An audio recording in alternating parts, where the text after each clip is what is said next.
Uma posse inédita e surpreendente. Num ato simbólico, 8 representantes do povo brasileiro acompanharam o presidente. Todos se emocionaram. O presidente Luiz Inácio Lula da Silva recebe a faixa presidencial das mãos do povo brasileiro. Pela terceira vez, compareço a este Congresso Nacional para agradecer ao povo brasileiro o voto de confiança que recebemos. Hoje, nossa mensagem ao Brasil é de esperança e reconstrução. Neste domingo, 8 de janeiro de 2023, a democracia constitucional do Brasil se viu sob ataque e de uma forma inédita na nossa história. Apoiadores radicais do ex-presidente Jair Bolsonaro, com intenções golpistas, invadiram as sedes dos 3 poderes: Palácio do Planalto, Congresso Nacional e Supremo Tribunal Federal. Essas imagens feitas na hora da invasão ao Planalto mostram militares conversando com terroristas. Um deles cumprimenta um invasor. O primeiro desafio do governo recém-impossado foi um teste para a democracia. Foi uma demonstração de união das mais altas autoridades da República. Juntos, o presidente Lula, presidente do Supremo, presidentes da Câmara, do Senado, governadores, representantes de todos os estados saíram do Palácio do Planalto em direção ao Supremo Tribunal Federal. O presidente Lula dispensou 13 militares que trabalhavam em operações da segurança presidencial. O presidente Lula demitiu o comandante do Exército, Júlio César de Arruda, que foi, portanto, exonerado pelo presidente.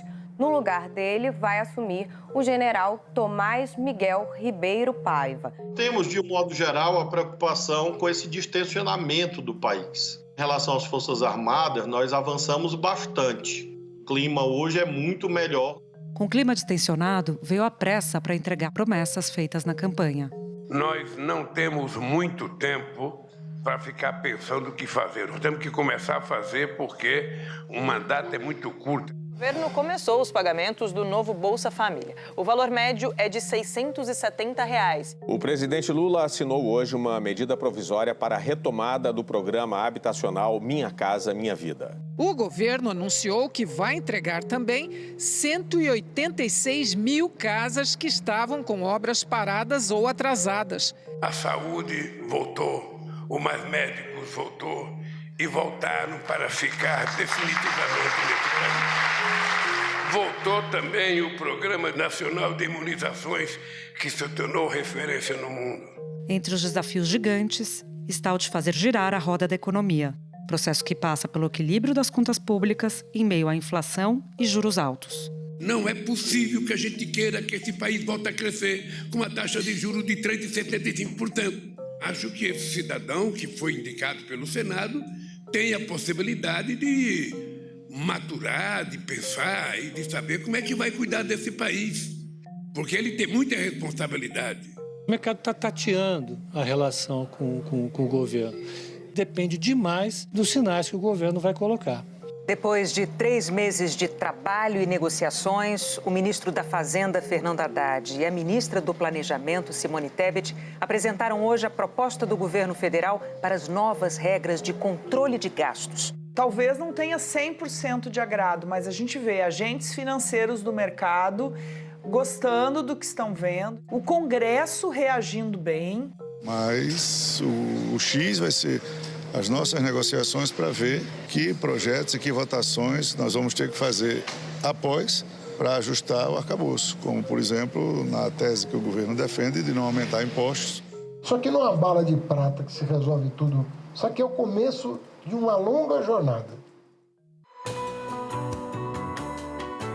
Da redação do G1, eu sou Júlia do Alibe e o assunto hoje é Governo Lula, os 100 dias. Um episódio para analisar o início do terceiro mandato e entender quais desafios estão colocados à frente do governo. Para isso, eu converso com o jornalista Fábio Zambelli, vice-presidente de Assuntos Públicos da Ágora e analista dedicado à cobertura política há 3 décadas. Segunda-feira, 10 de abril.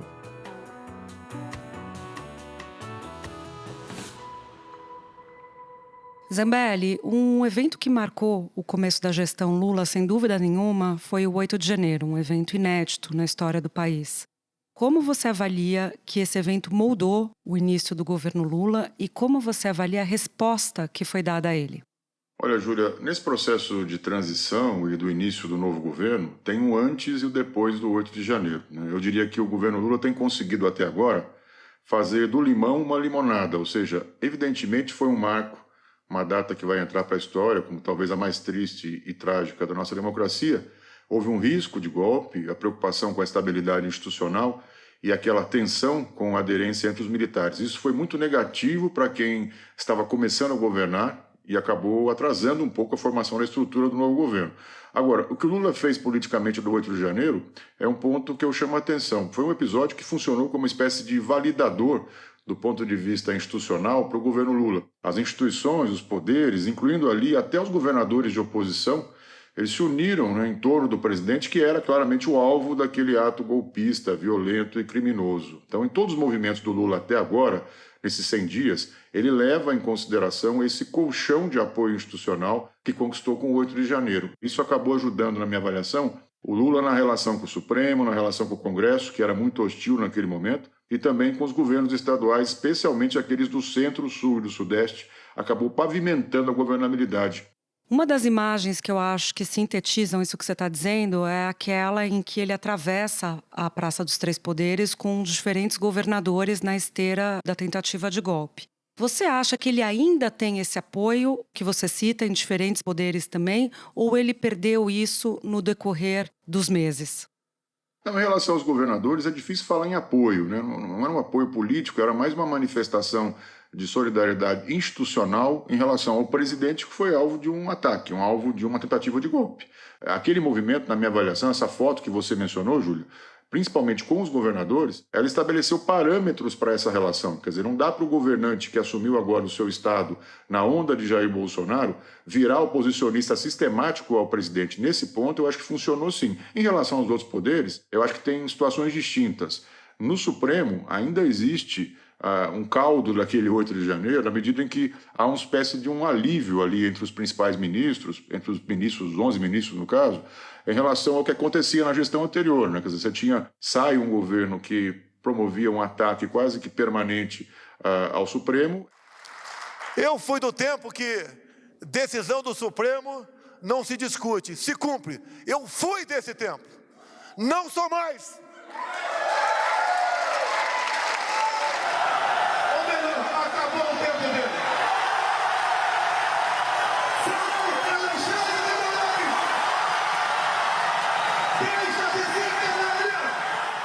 Entra um governo que procura estabelecer uma relação mais diplomática com a Suprema Corte. Então, acho que sim, no Supremo, esse colchão aí do 11 de janeiro persiste, colchão de boa vontade e de apoio. Eu acho que tem muita gente precipitada.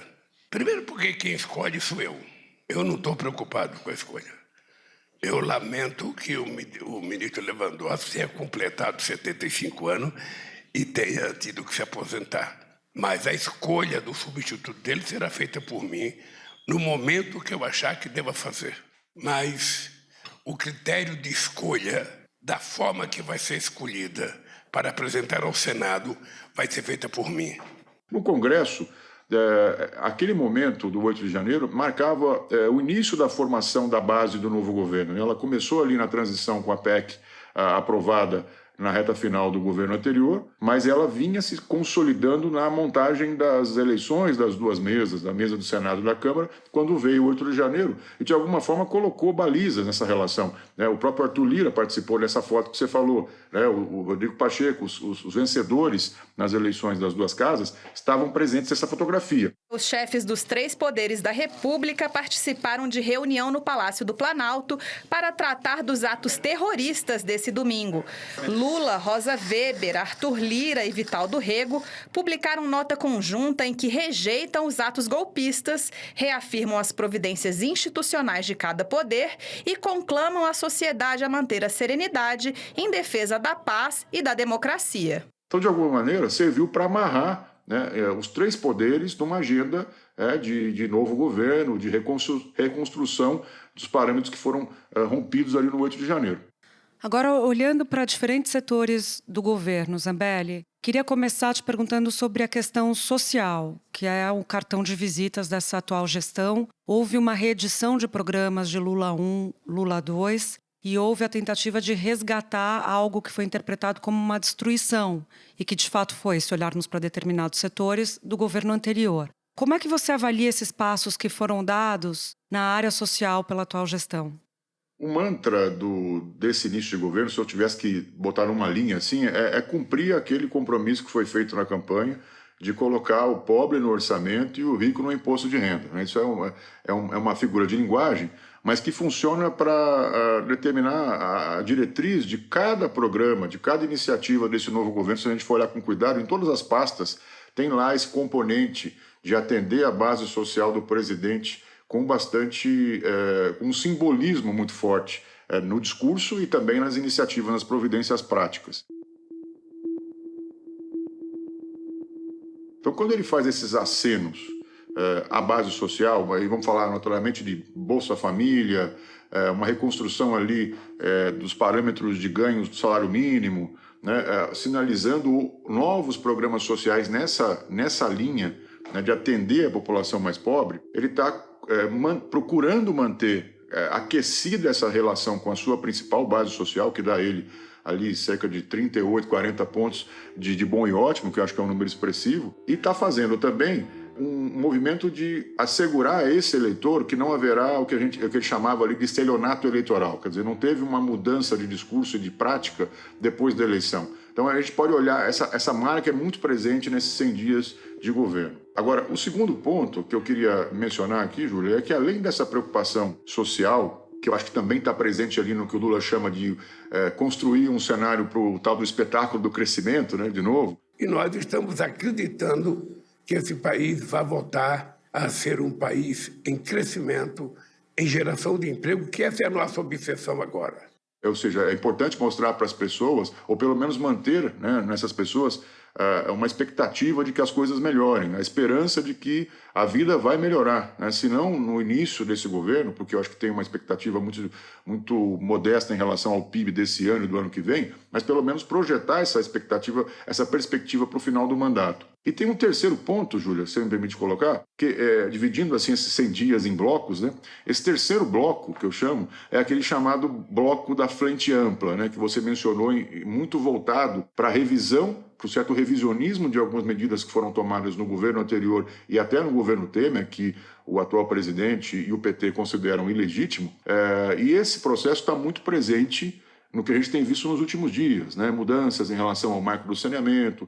As novas regras permitem que as empresas estatais mantenham contratos sem licitação com os municípios. O governo também prorrogou para dezembro de 2025 os prazos para que as empresas estatais provem que são capazes de fazer investimentos no setor. O decreto também flexibiliza os critérios para a comprovação da capacidade das estatais.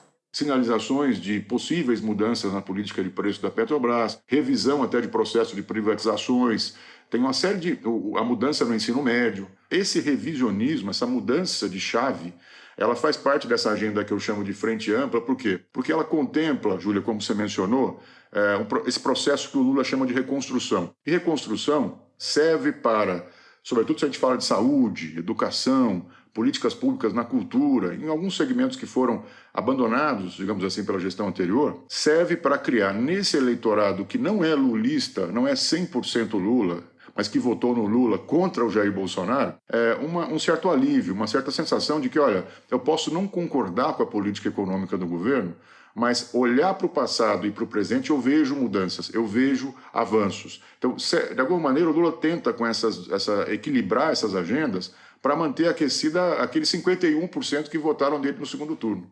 Era exatamente essa imagem que estava na minha cabeça enquanto você falava, a do equilibrista. Queria então que a gente mergulhasse num desses blocos, que é o econômico, essa ideia que você coloca. Lula fica tentando atender às questões sociais que são urgentes no país e que dizem respeito ao público dele, sem dúvida nenhuma, e ao mesmo tempo tem deixado Haddad tocar o programa de ajuste. Como é que você enxerga o papel de Haddad sendo bombardeado pelo PT, inclusive, ao tentar tocar o ajuste, e o papel de Lula deixando Haddad tocar o programa? O Fernando Haddad tem, acho que é importante a gente mencionar que ele vem construindo, digamos que ele vem buscando, desde que ele foi nomeado, também validações do mercado, validações do sistema financeiro, validações dos empresários, do empresariado, da indústria, de diversos setores que são importantes para, se a gente quiser olhar esse horizonte de crescimento. Eu vejo um ambiente, tanto na Câmara como no Senado, por incrível que pareça, se existe algo que tem consenso entre o deputado Arthur Lira e o senador Rodrigo Pacheco, é justamente essa âncora fiscal, o esforço para aprovar a âncora fiscal. Olha, eu destaquei que nós entendemos que existe uma boa vontade muito grande, né, do Ministério da Fazenda de fazer um arcabouço robusto.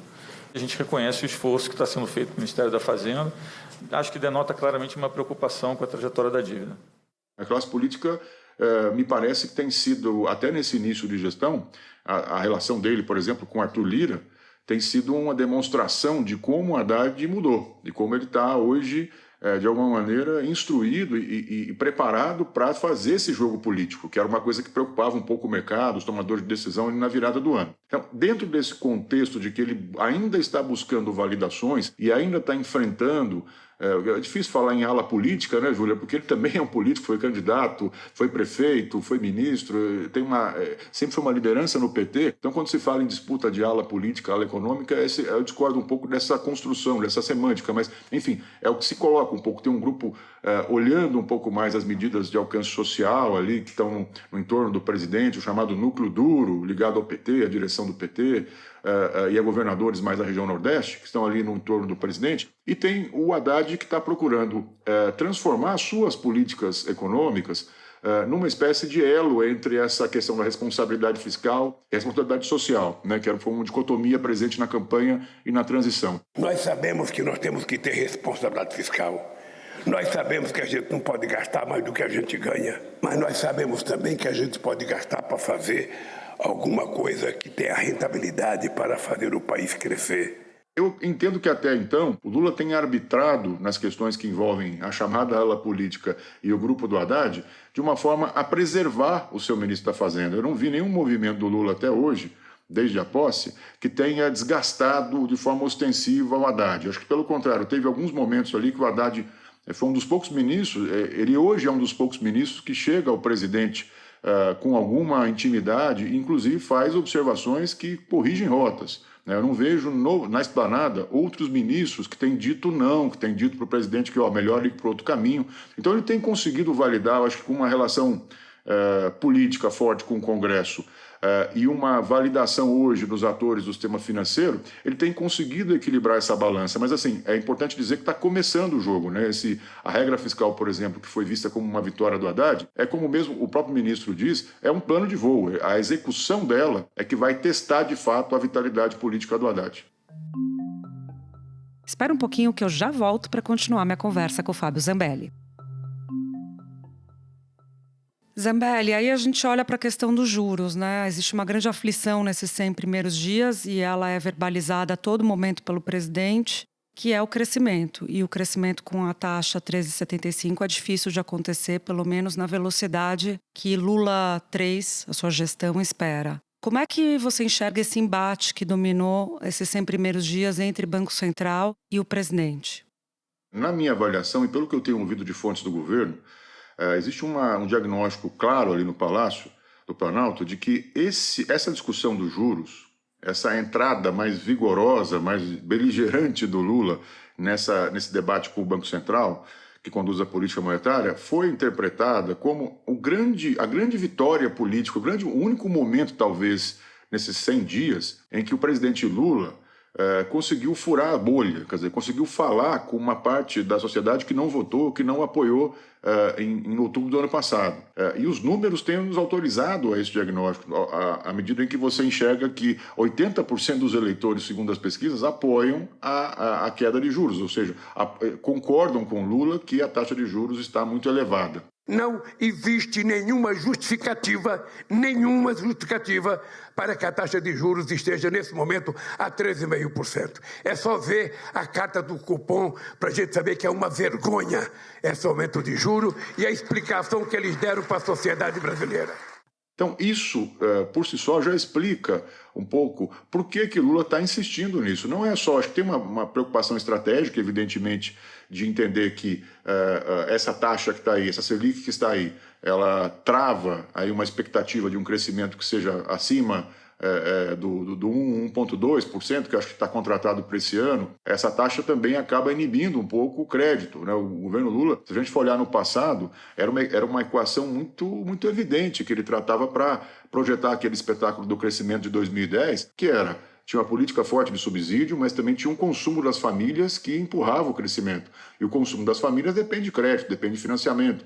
E quando o governo tem esse diagnóstico de que está faltando crédito, ou está se desenhando uma crise de crédito, tem uma associação direta à taxa de juros. Então, eu acho que os juros passou a ser um vilão muito confortável para Lula atacar, para a equipe econômica atacar, inclusive para estabelecer esse parâmetro de relação com a política monetária que não é conduzida por um aliado do presidente. E isso tem sido deixado claro por Lula e pelo ministro Haddad nas suas posições públicas. Existe uma autonomia do Banco Central que foi aprovada na gestão anterior, com a qual o Lula se comprometeu na campanha eleitoral, ou seja, foi feito um compromisso ali de respeitar o mandato do Campos Neto. Eu não discuto com o presidente do Banco Central. Eu fiz 2 críticas à imprensa.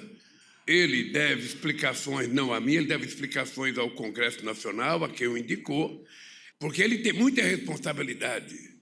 Ele tem mais responsabilidade do que o Meirelles tinha no meu tempo.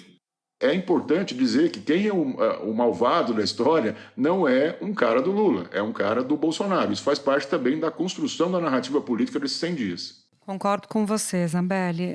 Tem uma estratégia política por trás dessas declarações dele, para além da discussão econômica. Queria te ouvir sobre as declarações de Lula. Eu entendo que algumas das declarações do presidente nesses 100 dias foram um tiro no pé. A gente poderia colocar essa questão dos juros. Eu não avalio, eu vejo como uma estratégia, mas muitos analistas colocam um tiro no pé, a discussão e o embate com o BC. Mas eu destacaria, por exemplo, na área política, os embates com Moro e com Bolsonaro, alçando, por exemplo, Moro, que era alguém que estava no segundo plano, a um adversário para estar no ringue com ele. Como é que você vê essas declarações dele e os improvisos do presidente, se de fato você entende que foram algo que prejudicou o governo dele? Eu gosto de fazer um exercício de voltar um pouco no tempo e analisar um pouco qual foi a dinâmica, como evoluiu a dinâmica do discurso, da retórica de Lula desde que ele assumiu pela primeira vez em 2003. E se a gente for olhar no passado, não muda muito, de verdade. Eu fiz esse exercício de olhar um pouco o discurso, como evoluiu essa retórica desde 2003, e a gente sempre percebeu na fala do Lula, que é diferente da prática, acho importante aplicar esse filtro, né? O discurso tem sido, em alguns momentos, diferente das medidas concretas, mas sempre foi um discurso de quem é uma trajetória de um líder sindical, que tem um microfone na mão e uma disposição permanente de inflamar as plateias, né? Eu acho que esse é o Lula.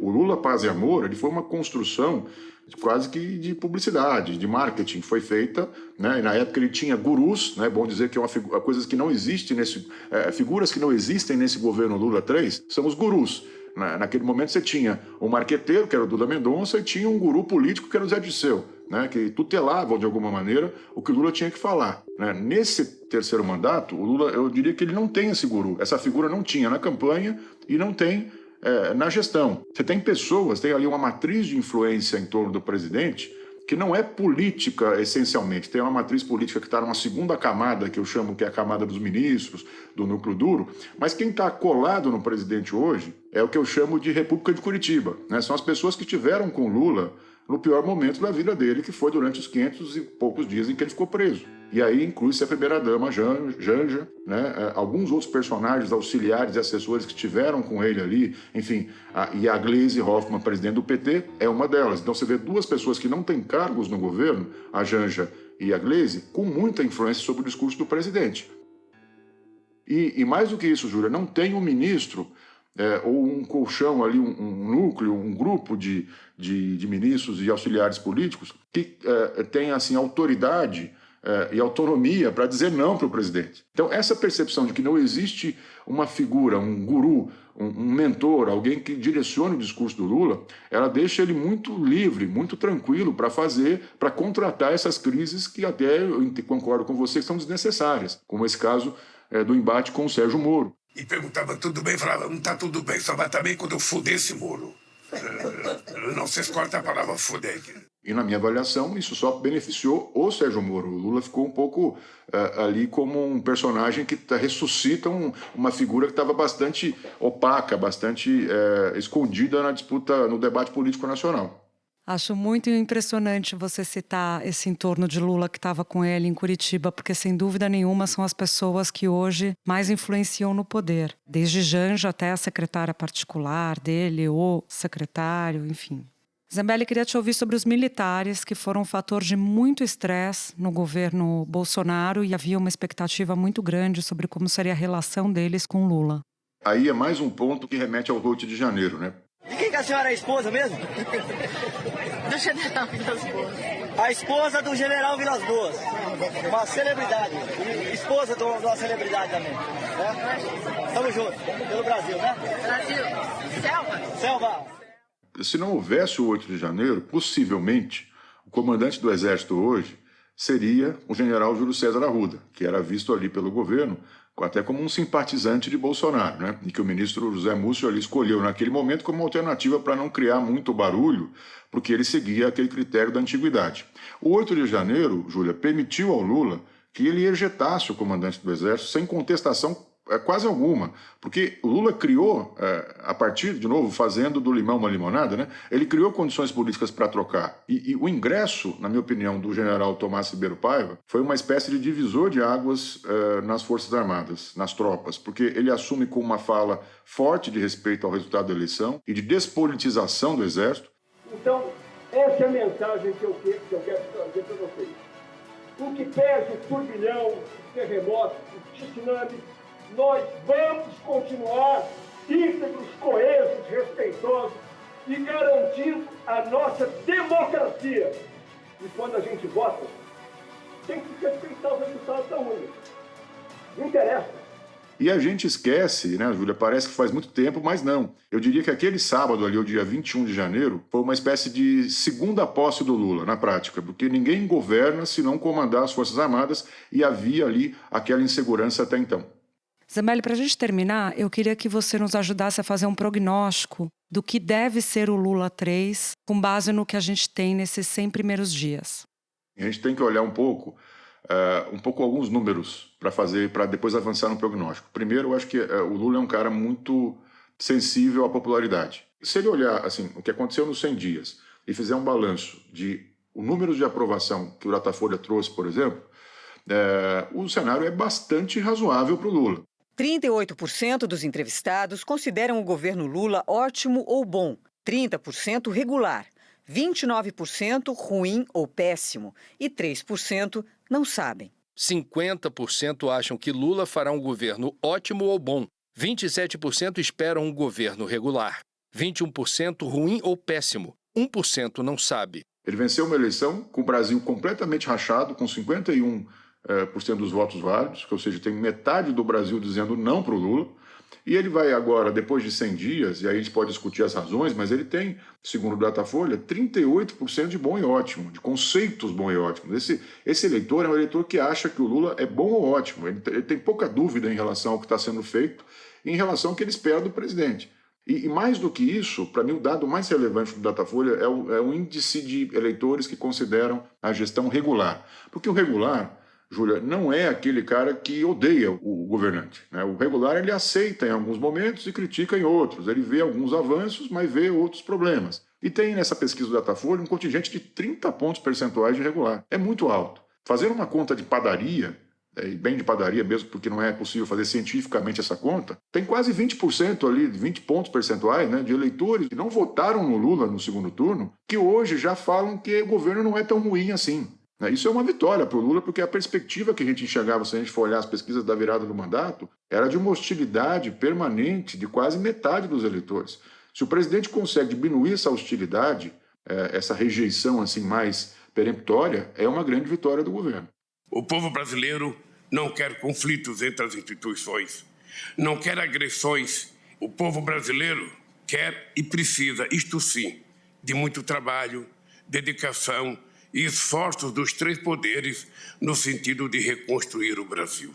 Nossos reais inimigos são outros: a fome, a desigualdade, a falta de oportunidades, o extremismo e a violência política, a destruição ambiental e a crise climática. Eu vejo assim, alguns desafios de curto prazo. O primeiro deles é a questão dos combustíveis. Está estável, né? O preço dos combustíveis ele teve uma pequena alta, mas não foi uma alta que mexeu assim com o humor das pessoas e nem gerou mais inflação. Eu acho que agora tem um problema, que é essa decisão recente da OPEP de cortar a produção, que pode gerar, de petróleo, né? Que pode gerar um impacto aqui, a depender das decisões que a Petrobras for tomar, né? O ministro de Minas e Energia, Alexandre Silveira, afirmou que haverá mudança na política de preços dos combustíveis, praticada pela Petrobras com a adoção de diretrizes baseadas no mercado interno e não no exterior, como é hoje. O tal PPI, preço de paridade de importação, é um verdadeiro absurdo. O ministro afirmou que a mudança deve provocar redução entre 22 centavos e 25 centavos no preço do litro do diesel, que a Petrobras já possui orientação para alterar as diretrizes e que a previsão é que as mudanças sejam discutidas na próxima Assembleia Geral da empresa, marcada para o fim deste mês. A empresa afirmou que não recebeu nenhuma proposta do Ministério de Minas e Energia a respeito da alteração da política de preços. Eu acho que esse é um ponto importante, porque os combustíveis eles deflagram uma percepção de piora nas condições econômicas, porque tem um efeito cascata na economia, que pode mexer com esse humor do Lula de achar que está fazendo tudo certo até agora, enfim, consagrado pelos números que estão chegando de pesquisas. Um segundo ponto é o câmbio, né? Se a gente for olhar da transição, desde a eleição até hoje, o dólar está assim, num patamar baixo e vem até apresentando, segundo os últimos dados que a gente colheu aí dessa semana, uma tendência de queda. Eu não vejo nenhuma mudança do Lula de conduta, de discurso, de prática política, se o dólar estiver estabilizado. Isso tende a levar o Lula para essa construção política de entender que está dando certo, está fazendo tudo certo. Então isso pode ser uma armadilha. Como eu acho que nesses 2 primeiros anos está contratado que o crescimento será baixo, não terá o PIBão, né? Vai ser PIBinho, o que se alimenta hoje no governo é uma expectativa de que a reta final do mandato seja de um crescimento um pouco mais sustentável e de um pouco mais que gere uma percepção de melhora na vida das pessoas. E aí é o desafio, acho que de médio prazo. No momento em que começar a ficar claro que talvez não seja possível, e assim está dizendo isso porque é um contexto global diferente, Júlia. Você tem hoje o mundo inteiro vivendo crescimento baixo e inflação alta. Então, o Brasil pode ser uma ilha? Pode ser uma ilha. Até torço para que seja uma ilha. Mas é difícil imaginar um crescimento robusto nos próximos anos. E na hora que isso ficar um pouco mais claro, acho que a grande questão que se coloca sobre o futuro do governo Lula é qual é a conduta que o presidente terá. Se ele vai acelerar no desenvolvimentismo, na linha ali mais próxima do que fez a ex-presidente Dilma Rousseff, ou se ele vai se contentar com esse ambiente global diferente, essas condições econômicas diferentes, e vai trabalhar o processo de condução da sua sucessão com os pés no chão e seguindo ali a cartilha do Haddad. Em grosso modo, seria isso. Zambelli, muito bom poder contar com a sua avaliação. Te agradeço demais e até a próxima. Obrigado, Júlia, pelo convite. Um abraço a todos. Este foi o Assunto, podcast diário disponível no G1, no Globoplay, no YouTube ou na sua plataforma de áudio preferida. Vale a pena seguir o podcast na Amazon ou no Spotify, assinar no Apple Podcasts, se inscrever no Google Podcasts, no Castbox ou no YouTube e favoritar na Deezer. Assim você recebe uma notificação sempre que tiver um novo episódio. Comigo na equipe do Assunto estão Mônica Mariotti, Amanda Polato, Thiago Aguiar, Gabriel de Campos, Luiz Felipe Silva, Thiago Kazuroski, Etos Kleiter e Nayara Fernandes. Eu sou Júlia do Alibe e fico por aqui. Até o próximo assunto.